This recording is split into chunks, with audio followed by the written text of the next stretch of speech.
일단 좀 프리뷰를 하자면 오늘 방송은 굉장히 중요하고, 그리고 다음 방송, 다음 주 월요일날 방송은 굉장히 재밌다.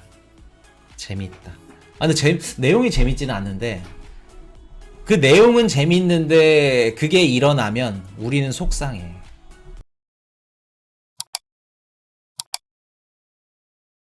자, 비트코인 20.1K 살짝 또 빠졌죠. 20.7K까지 갔다가 살짝 빠졌습니다. 그래서 보시면은 뭐 비트코인 2850, 이더리움 210만원, 220만원 넘어서까지 올라가다가 살짝 미끄러졌죠. 리플도 뭐 마찬가지고, 업비트 뭐 이렇게 됩니다. 도지코인 관련해서 뭐 좀 몰랐는데, 자, 의미 없고. 자, 미국 증시 마이크로소프트, 애플, 구글, 아마존 빠졌습니다. 특이사항이 있다면 아마존과 메타가 큰 폭으로 빠졌죠. 메타 24.56%, 그리고 아마존은 4% 빠졌고 시간의 거래에서 20% 가까이 빠졌어요. 메타도 24% 정도, 아마존도 그렇게 빠졌다는 점. 그래서 참, 일단은 애플은 실적 발표가 좋게 나왔습니다. 아마존도 막 그렇게 안 좋게 나온 거는 아닌데, 일단은 그 클라우드 서비스가 매출이 좀 뭐라 그럴까, 이제 성장 동력 중에 한 부분인 클라우드 서비스가 힘을 못 썼죠. 못 쓰면서 쭉 떨어졌고, 우리 비트코인 시장 역시 빠졌습니다. 롱비율 69% 조금 더 올라와 있죠. 많이 올라와 있습니다. 근데 우리 10년물 국채 채권 수익률 살짝 빠졌죠. 달러가 꺾였다는 얘기겠죠. 자, 달러가 꺾였는데 우리 원달러 환율은 큰 폭으로 또 꺾이지 않았다는 점. 한국만의 문제점이 있다는 겁니다, 요거. 자, 캐나다 금리 인상 속도 조절 긴축 종료 임박. 지금 우리 자산시장에 이제 어떤 얘기들이 계속해서 나오냐면, 얼마 전에 나왔던 연준에서 금리 인상 속도를 조절할 거다. 일본이 채권을 던지니 미국이 쫄린가 봐요. 이것도 오늘 내용 다뤄드릴 겁니다. 일본이 지금 채권을 던지는 이유랑, 캐나다에서 금리 인상을 했는데 75bp 예상치가 75bp였는데 이번에 50bp를 인상을 했습니다. 그래서 시장은 야, 캐나다가 이제 드디어 금리 인상 속도를 조절하는구나. 캐나다가 딱 이렇게 하니까 야, 긴축 종료가 임박했다, 이런 얘기를 합니다. 시장에 지금 이런 것들이 퍼져가고 있는 거고. 자, 근데 우리가 캐나다에서 금리 인상을 0.75포인트 이렇게 딱 했을 때 긍정적으로만 바라볼 수 없는 게 뭐냐면, 미국과 좀 달라. 캐나다는, 미국은 우리 모기지 대출 고정금리인가요, 변동금리인가요? 어떤 비중이 더 많나요? 보통 미국은 고정금리 비중이 많죠. 고정금리 비중이 많다. 근데 캐나다는 변동금리가 많다. 그렇기 때문에 캐나다에서 그 중앙은행에서 바로 금리 인상을 하게 되면 직접적으로 영향을 받는 게 굉장히 심하다. 캐나다 같은 경우에는 변동금리가 많기 때문에. 그렇기 때문에 캐나다에서는 바로 이렇게 금리 인상을 한다? 아, 국민들 우리 모기지 대출 금리에 바로 영향이 가겠구나. 그렇게 되면 75bp 올리려고 했던 것들도 보수적으로 좀 올릴 수밖에 없겠죠. 50bp 올리고. 그렇게. 그렇기 때문에 이런 것들은 우리가 알고 계셔야 된다. 근데 캐나다에서 금리 인상 속도 조절 나왔던 거 뭐 이런 것들도 시그널이다. 어떻게 보면 우리 시장에, 아, 연준에서 이젠, 연준도 캐나다도 이렇게 하는데 연준도 뭐 12월달 75bp 가지 않을까? 급격하게 올릴 수 있지 않을까? 올리지는 못할 거야. 이런 것들이 지금 시장에 가고 있다 말씀을 드리고, 자, 27일 22에서 EU에서 금리 인상을 올릴 건데, 이렇게 되면 뭐의 가치가 올라간다고 말씀드렸죠? 유로화 가치가 쭉 올라가면서 달러 강세, 우리 10년물 국채 채권 수익률 쭉 빠지죠. 달러 강세를 끌어내릴 수 있다 라는 말씀을 드렸었죠. 요거 그래서 예상대로 75bp 올렸다, EU에서. 어쩔 수 없겠죠. 미국과 또 금리 격차가 계속해서, 스프레드가 계속해서 늘어나면 유럽 입장에서도 부담스럽기 때문에 자금이 계속해서 미국으로 쏠린다는 점. 그렇기 때문에 요거 금리 올릴 수밖에 없다. 22 이유. 자, 아마존 19%, 메타 24% 폭락. 3분기 실적 기대 이하의 빅테크주 급락. 뭐 메타는 코인이슈가 이미 말씀을 드렸었죠. 메타 안 좋게 나올 거다. 왜? 구글이 안 좋게 나왔어.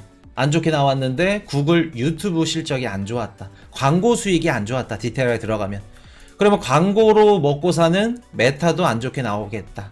요런 것들. 메타 안 좋게 나왔고 아마존이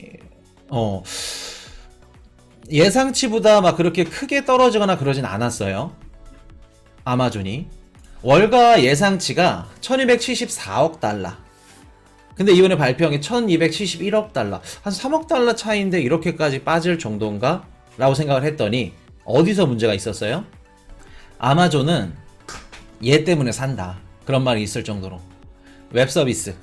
우리 이더리움의 그 웹서비스 비중이 아마존이 거의 한 40몇 프로, 50% 가까이 차지한다고 했었죠. 클라우드. 여기서 매출 증가세가 주춤을 했어. 지금까지 계속해서 어떻게 보면 성장 동력 중에 하나였는데 요게 딱 주춤하니까 큰 폭으로 쭉 빠졌죠. 아, 안 되겠구나. 그래서 장시간 때는 4% 정도 빠졌는데 시간의 거래에서 한 20% 넘게 빠져버립니다. 어떻게 보면 구글이랑 좀 비슷하죠. 구글도 시간의 거래에서 빠졌는데 그래서 제가 수요일날 실시간 방송하면서 미국장이 시작을 하면 하방으로 시작을 할 거다 라는 말씀을 드렸었는데 똑같이 하방으로 시작을 했죠.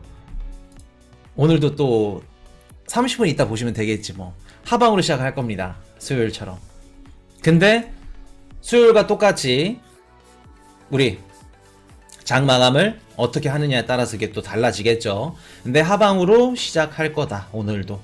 그렇게 보시면 될 것 같아요. 그래서 지금 아마존이 19%, 메타가 24% 정도 이렇게 지금 폭락이 나오고 있는 상황이고 애플은 일단 좋습니다.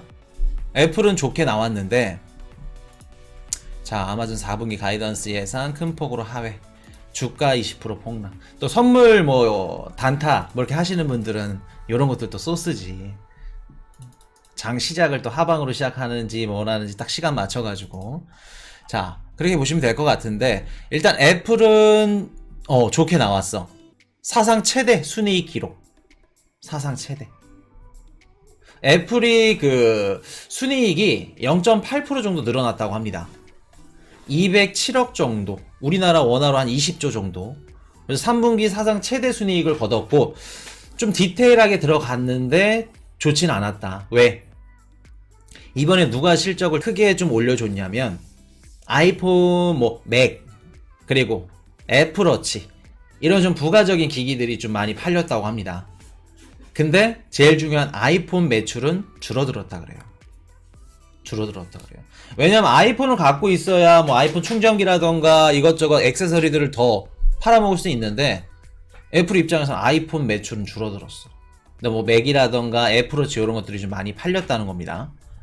그래서 아마 오늘 장 시작하면 하방으로 시작할 확률이 굉장히 높다. 그렇게 보여지고 오늘은 또 9시 반 변수가 될 수 있겠죠. 오늘 중요한 지표 뭐 있죠? 9시 30분에 변동성이 심한 우리 식자재, 원유 제외한 PC 지표, 코어 PC 발표되죠. 오늘 굉장히 중요하다는 거. 그래서 이게 만약에 예상치가 코인이슈가 높게 나올 걸로 생각이 됐는데 4.9인가 4.8에서 5.2로 올라갔어. 월가 예상치가.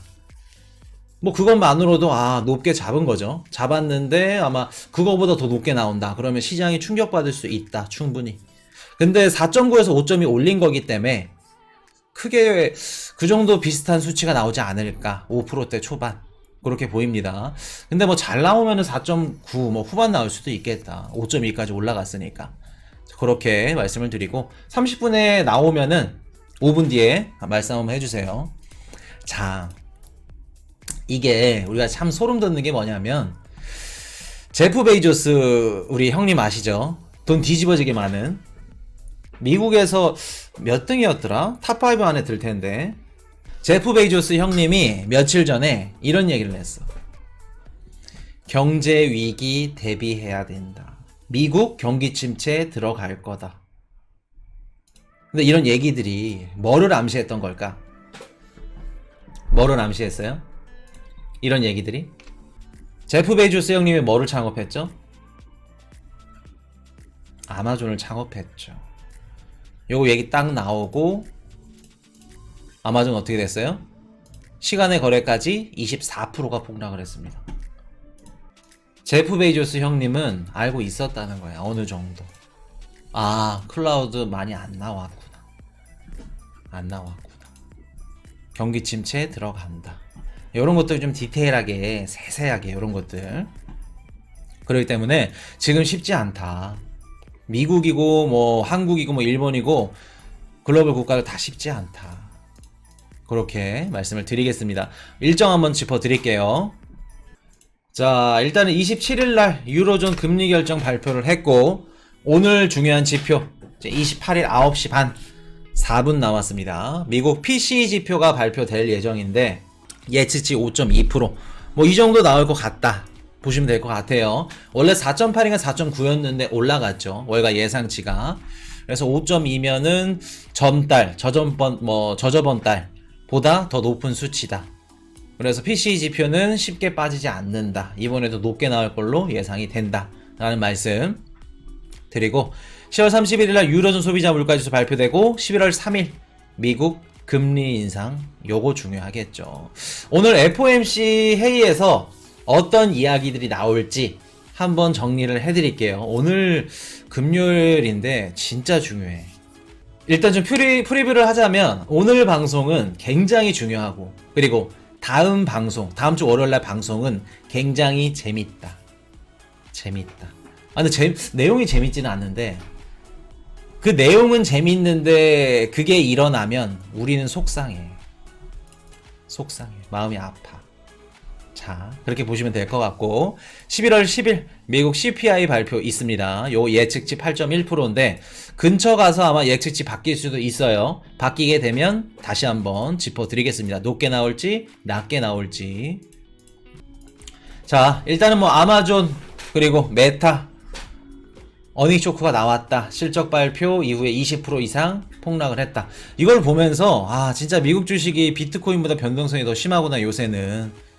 그런 말이 진짜 좀 몸으로 느꼈어요. 피부로 느꼈고. 근데 이제 애플이 살렸죠. 애플이 살렸다. 그리고 또 오늘 중요한 게 뭐가 발표가 됐냐면 우리가 미국의 GDP를 세 단계로 나눠서 발표를 해. 속보치, 잠정치, 확정치. 그 중에 오늘 3분기, 미국 3분기 속보치가 나왔습니다. 속보치가 나왔는데 몇 프로 나왔을까? 좋게 나왔을까? 안 좋게 나왔을까? 미국 GDP 성장률 2.6%, 3분기 만에 플러스 전환. 침체 우려가 낮아졌다. 좋게 나왔습니다. 좋게 나왔어요. 요거 이게 또 코인에이씨가 말했대 뭐 예언을 했고 뭐고 막 했다고 하는 게 아니고 뭐 자랑을 하는 게 아닌데 제가 예전에 이런 말씀 드린 적이 있을 겁니다. 앞으로 이제 기사를 3, 4개월 뒤에 보게 될 건데 이런 얘기를 드렸었어. 강달러에서 뭘로 간다? 강달러가 아닌 그러니까 킹달러지. 킹달러가 아닌 킹 이걸로 간다. 라는 말을 드렸었죠. 요것도 오늘 내용 갖고 왔습니다. 그거 한번 해드릴게요. 지금 미국은 뒤집어지게 성장이 나온다. 왜? 미국 혼자 잘 산다. 잘 나간다. GDP 플러스가 나왔습니다. 1분기 마이너스 2점 몇이었지? 1분기에 우리 GDP 1분기에 마이너스 1.6 그리고 마이너스 2분기가 0.6 두 분기 연속 마이너스 했다가 지금 뭐 일단 속보치지만 2.6%가 발표됐습니다. 그 뜻은 뭐예요? GDP가 잘 나왔다는 건 미국인들의 수요가 늘었다는 겁니다. 소비가 늘었다는 거예요. 이거 이따 한번 짚어드릴게요. 그래서 지금 GDP가 긍정적인 신호가 나오면서 또 우리 자산시장의 또 상승 이런 것들을 어떻게 보면은 아마존, 메타 얘네들이 20% 넘게 빠지면서 더 큰 폭으로 빠져야 되는데 하단을 막아줬다. 미국 GDP가 막아줬다. 그리고 캐나다 0.75포인트 올릴 걸로 예상했는데 50bp 올리니까 아, 요런 것들도 연준도 금리 인상 세게 못하겠구나. 하단을 막아줬다. 이런 것들. 근데 캐나다 같은 경우는 변동금리가 많기 때문에 금리 인상 바로 때리면 국민들이 바로 힘들어. 바로 어떻게 돼요? 대출이자 달달이 더 나가야 돼. 그렇게 말씀을 드리고, 그래서 이런 것들 너무 긍정적인 것만 시그널로 보셔는 안 된다. 그래서 아마 PCA 지금 발표됐을 건데, 자, 아마 예상치랑 근접하게 나왔을 겁니다. 자, 아, 나왔다고. 5.1 예상치대로 나왔네요. 5.1. 자, 한번 보겠습니다. 예측이 5.2였구나 5.1 예측치보다 조금 낮게 나왔죠. 아마 지금 예측치가 4.8이었어요 몇 주 전만 일주일 전만 하더라도 4.8이었으면 5.1 나왔으면 시장이 충격을 입었겠죠. 자산시장 쭉 빠졌을 겁니다. 근데 월가 예상치가 쭉 올리면서 시장의 큰 하락은 어느 정도 막았다. 그렇게 보여집니다. 그래서 예상치보다 0.1 정도 낮았다. 그렇게 말씀을 드리고, 우리 비트 시장에 또 바로 반응이 오나? 자, 이렇게 뭐 상승이 나오네요. 근데 뭐 의미 없다. 예상치대로 나왔다. 그렇게 보시면은 될 것 같고, 이게 만약에 4점 몇이었으면은 큰 폭으로 좀 빠졌을 건데 우리 매수하신 분들한테는 아쉽겠죠. 근데 이게 지표가 잘 나왔다고 하기도 뭐한 게, PC가 너무 안 꺾여 진짜. 지금 계속 전월 대비해서 올라가고 있는 상황이기 때문에 PC 안 꺾인다.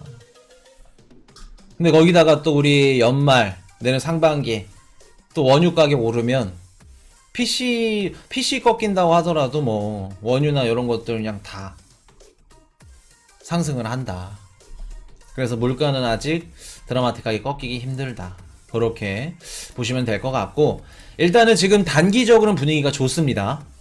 단기적으로 좋아요. 이제 PC까지 무난히 이제 넘어갔고, 실적 발표 뭐 어닝 쇼크들도 어느 정도 이젠 자리를 잡았다. 그래서 이젠 단기적으로는 괜찮다. 이렇게 보시면 될 것 같아요. 그래서 11월 3일까지는 또 우리 연준 위원들 블랙아웃 기간이기 때문에 금리를 뭐 세게 올리니 뭐 속도를 조절하니 좋은 얘기든 나쁜 얘기든 할 수 없습니다. 무주 공산이죠. 그래서 시장 투자자들은 지금 마음껏 이것저것 한다. 이것저것 할 수 있기 때문에 단기적으로는 11월 초까지는 굉장히 좋다. 그렇게 보시면 될 것 같습니다. 자. Hey, I got a confession. Been losing all momentum. Just because it's easy